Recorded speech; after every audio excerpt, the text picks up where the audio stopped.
Yo mes petits charbons ardents, j'espère que ça crache le feu ce matin. En tout cas dans Easy Morning, on se retrouve avec 3 news bouillantes venues du centre de la Terre. Aujourd'hui les petits loups, on vient quand même avec une nouvelle pas trop cool. Vous l'avez sûrement vu sur les réseaux sociaux ou à la télé ou peu importe parce que normalement si tu n'es pas dans une caverne, t'es au courant. Eh bien c'est la fusillade qui a lieu aux États-Unis, à Las Vegas dans l'état du Nevada, qui a fait 500 blessés et 58 morts. C'est la fusillade la plus meurtrière des États-Unis quand même. Et une qui n'a pas raté le coche, encore une fois, eh bien c'est Mariah Carey. La diva et interprète du titre All I Want for Christmas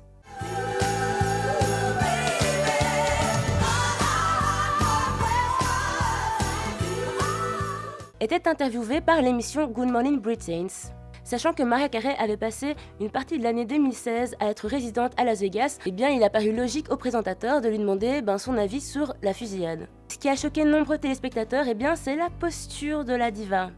Affalée de tout son long dans son canapé blanc avec son air de Christmas derrière, elle a fait un bel hommage, oui elle a voulu rendre hommage gentiment, mais bon, c'est pas une façon très respectueuse de le faire, quoi. Il y a quand même un certain sérieux, voilà, une certaine dignité, tu vois. Après, si on te pose la question et que t'as rien à répondre, tant pis. Mais si tu fais les choses bien. Beaucoup ont aussi reproché aux journalistes de l'avoir un peu prise au dépourvu, c'est vrai. Mais bon, cela n'excuse pas trop quand même l'attitude de la chanteuse. Maria, on sait que t'es une diva, mais bon, quand même, reviens un peu les pieds sur terre de temps en temps, quoi. Quand je l'ai vue comme ça, j'avais l'impression de voir ma mère. Tu sais, quand elle est affalée dans le divan de tout son long, comme une queen, comme une reine, qu'elle t'appelle alors que t'es à l'étage, pour venir lui amener la télécommande ou son GSM qui est genre juste devant elle. Sans scrupule, bien sûr. Bon, un quand même qui a réussi à nous mettre un peu le smile quand même, mais c'est Kendrick Lamar. L'humble garçon qui nous a fait nous ambiancer avec son album bourré de hits tels que celui-ci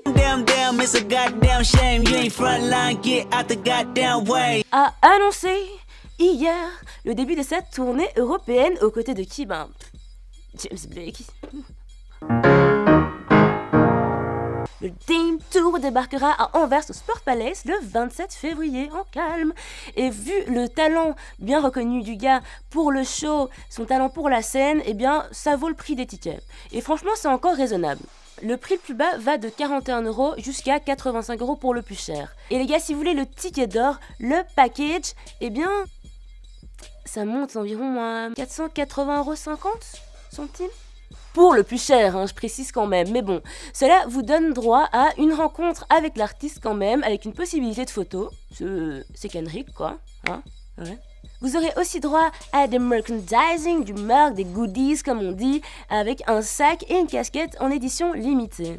Vous aurez aussi droit à un truc, c'est le live dans le Golden Circle. Alors, Golden Circle ?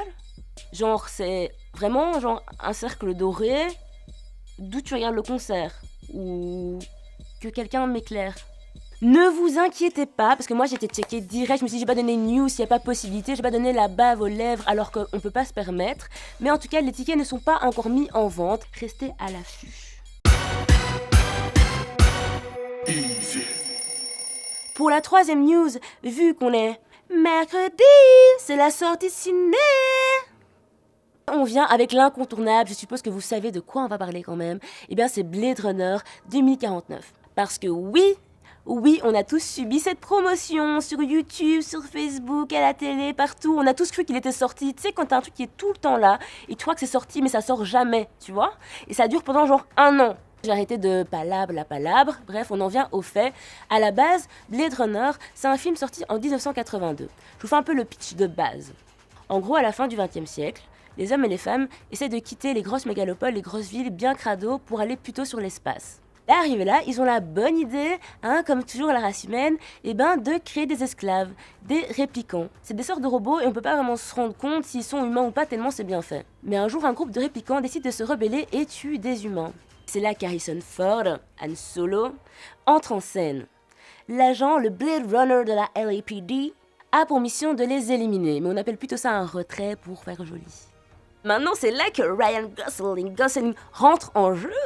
Le Blade Runner qui sort maintenant le 2049, ça raconte la suite de l'histoire 30 ans plus tard. Ryan Gosling, l'agent K de la LAPD aussi, découvre un sombre secret qui pourrait semer le chaos dans ce qui reste du monde. Cette découverte l'entraîne à la recherche, à la poursuite de Rick Deckard, Harrison Ford, l'ancien Blade Runner justement du premier film, qui a disparu depuis 30 ans, donc depuis la fin du dernier film.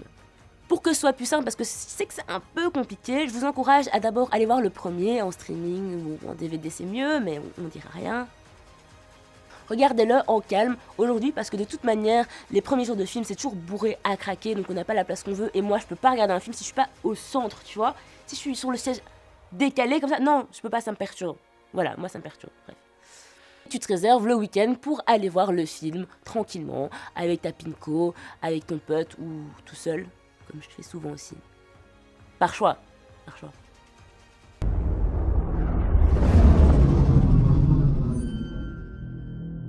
Toutes nos civilisations se construisent sur le dos de travailleurs corvéables à merci. Je ne peux en produire qu'en quantité limitée. Chut. Joyeux anniversaire. Les choses obéissent à un ordre. Voilà ce que nous faisons ici. Nous maintenons l'ordre. Le monde repose sur un mur de séparation entre deux classes d'êtres. Si nous disons à l'une d'elles que ce mur n'existe pas, nous récoltons la guerre.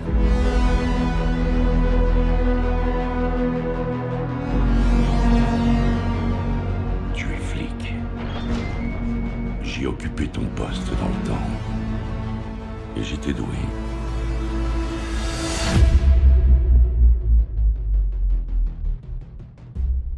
Je sais.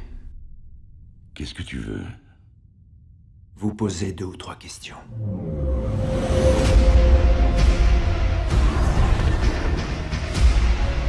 La clé de l'avenir est enfin révélée. Amenez-le-moi. Ils savent que t'es ici.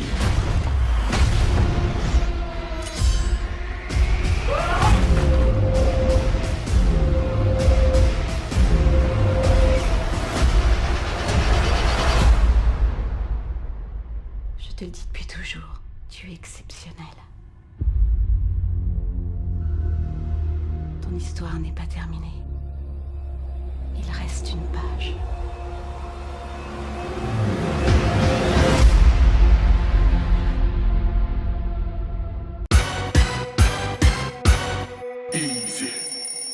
Tu t'ennuies chez toi tout seul?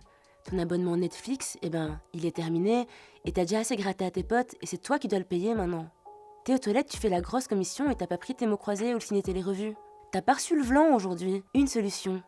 Eh bien, prends ton téléphone intelligent et scroll sur tarmac.be et l'application. Moultes articles, moultes flux musicaux et Easy Morning bien sûr. Allez, rendez-vous sur l'app pour une bonne tranche de rire, comme ces inconnus dans les cadres Ikea. Gros bisous!